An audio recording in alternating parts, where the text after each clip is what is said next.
financial literacy. I have here the example of my pamphlet. Now, let's talk about the financial literacy. And this is the front page. This is the second page, which is the definition about the financial literacy. And the second page is the benefits of the financial literacy. And inside this pamphlet, I have here the financial literacy in the Philippines and the developing personal literacy or developing personal financial literacy. Now, let's talk about the financial literacy. And that is my pamphlet.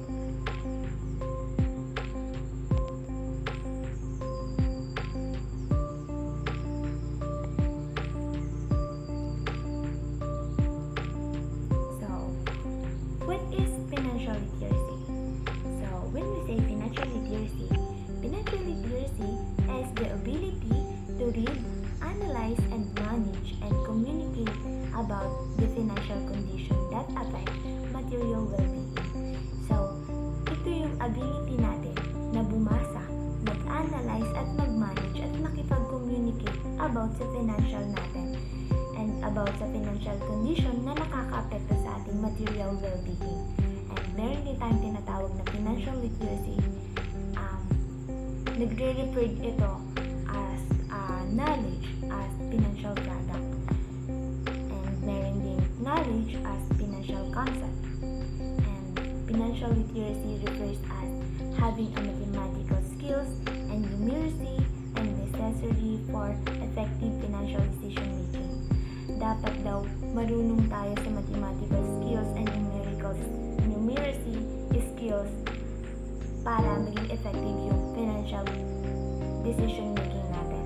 Sa pagdidesisyon about financial, mahalaga yung mathematical skills natin, especially sa mga businessman, businesswoman, napaka-importante ng mathematical skills. And being engaged in certain activities such as financial planning. Kailangan natin sa financial, may plano tayo kung paano natin i-handle to. And now, I have the benefits of financial literacy. Nakalagay din siya dito sa pamphlets kung ano nga ba yung benefits of financial literacy. So, one's level of financial literacy affects one's quality of life significantly. It determines one's ability to provide basic needs.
Bangko Sentral in the Philippines, or tinatawag natin BSP, released that the National Strategy for Financial Inclusion, stating that while institutions strive to broaden financial services should be also complement such as initiatives. So, 10 years after discovery of the stock market, still less than 1% of the age population is invested or invest of it. So, after 10 years pala daw na-discover ng market, ng stock market, na napakababa pa rin or less than 1% ng PH o population ang nag-invest dito. So, more than 80% of the working middle class have no formal financial plan. 80% daw na nagtatrabaho sa middle class ay wala silang formal na financial plan. Wala silang plano kung saan nila paggagamitan yung financial nila or yung pera nila. And hindi rin sila nagsisavings. Wala silang savings. So, pag ganun, according kay Go 2017, hindi na ma-manage ng maayos o hindi nagkakaroon ng maayos na pagmamanage ng financial condition kapag wala na or kapag wala nitong financial planning. And dumako naman tayo sa developing personal financial literacy. One attitude about money is heavily influenced by the parents' attitude and behavior about money. There are 6 major characteristic types of how people view money. So, dito is first, yung kay frugal. Frugal, people seek financial security by living below their means and saving money. Second is the pleasure. Pleasure, people seek use money to bring pleasure to themselves and to others. So, the third is the status. More or some people use money to impress their social status. Minsan, or some of the people na ginagamit lang yung pera nila to impress their status para ipakita nila na ganito sila, na ganyan sila, na ganito, na ito yung kaya nila para na-impress yung status nila sa buhay. So,